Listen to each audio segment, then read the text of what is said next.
Okay, we're going to make our curtain now. We've already done the hem.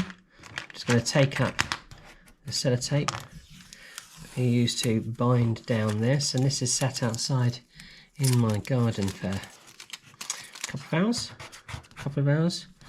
And now I've got one part up. I can just bring up the other part, and oh, look at those seams. I'm very, very pleased with that, and you will be too if you use that method, I'm hoping. Just remove that.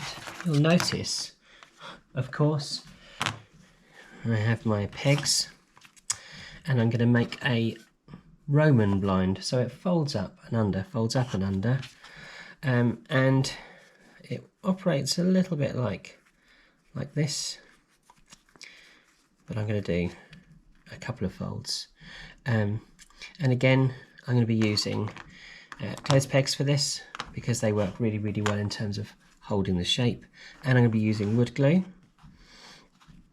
And what I am going to do is, I'm very tempted to actually put the pole in now, so I'll actually attach that as well.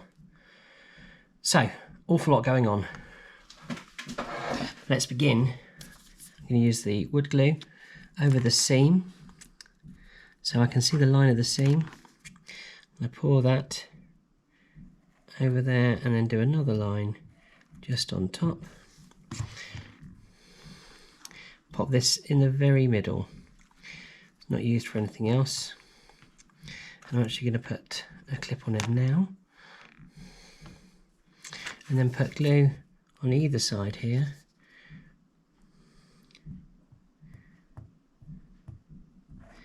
Just like this, almost down to the bottom.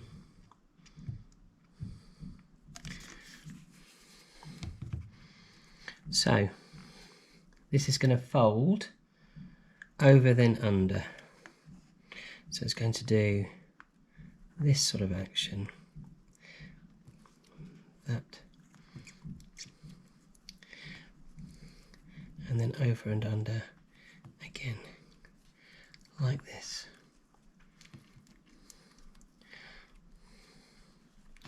Now, you might want to borrow another pair of hands, or if you haven't got another pair of hands, the trusty clothes pegs are brilliant for this. Just want to make sure that it's as level as possible when finished, and I'm actually going to peg down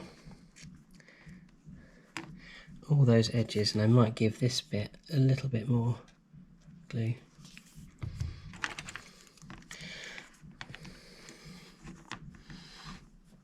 By gluing it, I should show you the final effect.